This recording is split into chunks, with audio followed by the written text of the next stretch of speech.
Trump's resignation, will it take someone's life to get it? Yeah, I'm going here. Here's the thing. I've had this conversation yesterday, and I want to reiterate this on a regular basis because I know the greatest thing we could ever have is Trump's resignation. Now, the down part of that is, of course, J.D. Vance is horrible. So he wouldn't be as bad, but he would be bad because he is a Project 2025 person, and under Trump, it's failing. Under JD, it might be a little more intelligently, sadistically handled. So it's kind of like that same thing when the English had several clear shots in World War II to kill Hitler, the head of the German army, Hitler. I can't say his name publicly in social media, but they had a chance to get him. And they stopped because it turns out that Hitler was such a horrible leader for wartime that the Allies were winning. Trump is a horrible leader right now. Basically, he's 41-1 in court cases, and everything he's doing is just the opposite, and even the people under him are doing stupid things like Signalgate. But the sad part of this is, how do you get this man to resign? Well, there's been discussion in legal forums about this, which is by lawyers, by people, and the president that they keep bringing up, the presidents they bring up is Nixon, and how they forced Nixon to resign. Both the Capitol and the Judicial branch kind of said, I think it's time for you to go. Trump ain't gonna be that easy. He's like, you gotta pull me out of here. But if there are lives involved, it could weigh that much more. And I don't hope there's not lives involved. I don't want to see anybody's life over his incompetence. Nor am I encouraging in any way anybody to harm him or harm anybody. I'm simply saying that his incompetence. Perfect example, Signal.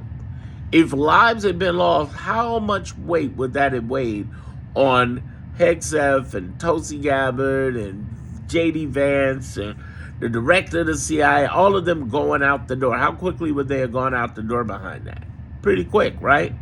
What I'm trying to get people to understand is, we're in a situation right now where if we don't see that happen with lives lost, then they could keep going on for months and years. But I think what's going to happen, unfortunately, I'm not wishing it, I don't want to manifest it. I think that given the life loss, is going to be something that really, really hits hard.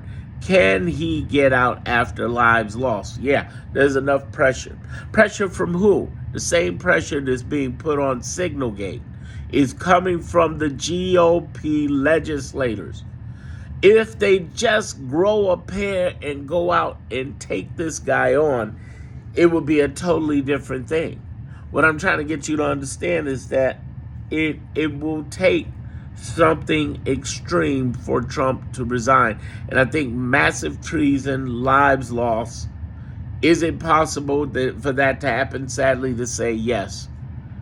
Many lessons have to be learned by the mistakes of people who keep repeating them and who make massive mistakes, repeating. World War I was a mistake, and the mistake was the way it ended, so that World War II could happen again. And we're on the verge of World War III because of people not learning the lessons from World War II or World War I. You don't know the history, or you're doomed to repeat it, right? That's the problem.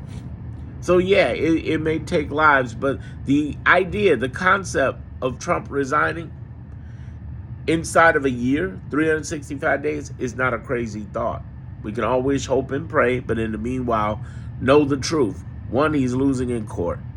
2, everything he's executing, only 1% is sticking because the courts, the governors and AGs are suing across 22 Democratic states, almost half the union. The ACLU, Indivisible, MoveOn.org, Fed unions, college students, the Quakers are suing, and they're winning. They're winning because he's just blatantly breaking the law. And him being held in contempt is a serious danger that could happen over that Alien Enemies Act. And I think he's just pushing the judicial branch to, when they do come out fighting, it's going to be ugly. Because if they don't stand on business, then their court completely crumbles and fails, and it's over. And I don't think the judges are ready for that. And judges can, in fact, get federal police to subpoena, to warrant, and to put people in cuffs without Pam Bondi. I keep telling people this. Oh, what about Pam Bondi? No, she don't matter. They can send people after Pam Bondi. We're about to see some serious epic things. Subscribe to my channel. Did I earn your subscription? Subscribe to my channel.